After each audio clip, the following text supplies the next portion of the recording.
How powerful is a name? Stand yourself in a room of 100 people and I guarantee you, if you're in one corner and someone on the other side of the room says your name, you'll turn around. It's the same as mum and dads being in a shopping centre and a kid yells out, "Mum," and mums and dads will turn around with that comment. And how many children sat around the TV in the 80s and 90s watching Romper Room waiting for their name, which I'm still waiting for. Look, the truth is, in sales, to be able to use a name has this incredible ability for you to be able to control the sale. Now, those who know me, I often talk about it being 100% customer, 0% you. In relationship to your ability to sell, it's your ability to pace and lead a conversation to make sure that you do your duty of care and get all the information across to the customer so they can make a valued decision. And the use of a name is incredibly powerful. And if you find yourself in a sales process or even a presentation, which I've found myself in, and you know you don't have complete control because you're not sure you've got the full attention, use their name. It is incredibly powerful. I'll give you a great example. I used to do these breakfast meetings, which weren't ideal, and over time realised that they probably weren't the greatest way to get impact. Saying that, it still was my role to make sure that the message got across and there was sustainable growth from it. So I needed to have the attention of the room. All I did was made sure that every time anyone that came into the room, I would get everyone's names. Now, I would do my very best to endeavour to do this.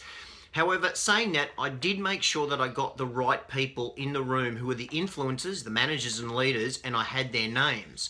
Now, in these breakfasts, when I was delivering the message, it was imperative that I actually controlled the conversation. And I have had situations where people find it more important to be on Facetune than listen to what I'm saying. And I get it, because these particular presentations weren't exactly one of those ones where people were dying to come to. So what I would do in this situation is use that particular person's name. You have to do this respectfully. You can't get yourself into a tug of war or even alienate the customer or those in the room in this situation. I'll give you an example of a situation I've been put in where I actually had to use someone's name to get control of this particular room. And the reason was, this person was a manager, they were a leader. And I know that if other people in the room hear that name as well, and this is how important a name is, they'll start paying attention because that's who they're accountable to.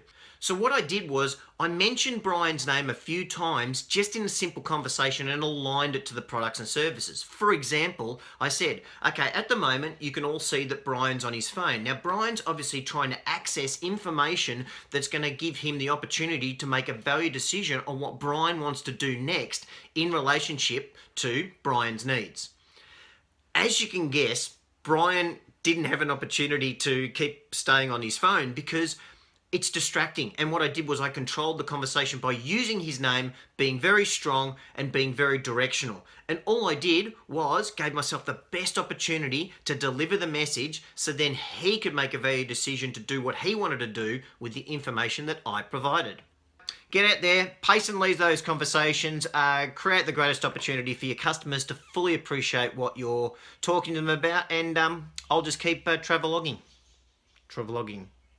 Yeah, traveloguing. That'll do.